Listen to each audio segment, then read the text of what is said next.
সৈয়দ নজরুল ইসলাম সেতু ভৈরব সেতু নামেও পরিচিত। ভৈরব ও আশুগঞ্জের মধ্যে মেঘনা নদীর উপর নির্মিত একটি সড়ক সেতু। এই সেতুটি বাংলাদেশের উত্তর পূর্ব অঞ্চল সিলেটের সাথে ঢাকার যোগাযোগ উন্নয়নে ভূমিকা রাখে। এই সেতুটি ঢাকা সিলেট মহাসড়কের অংশ।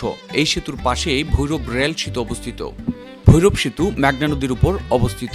সেতুটির নির্মাণ কাজ 1999 সালে শুরু হয় এবং 2002 সালে সম্পন্ন হয়। সেতু নির্মাণে 635 কোটি টাকা ব্যয় হয়। প্রথমে এই সেতুর নাম বাংলাদেশ যুক্তরাজ্য মৈত্রী সেতু রাখা হয়। পরে 2010 সালে এর নাম পরিবর্তন করে সৈয়দ নজরুল ইসলাম সেতু নামে নামকরণ করা হয়। সেতুটির দৈর্ঘ্য 1.2 কিলোমিটার ও প্রস্থ 19.60 মিটার। এতে 7টি 110 মিটার স্প্যান এবং 2টি 79.5 মিটার স্প্যান রয়েছে। এটি একটি টুল সেতু।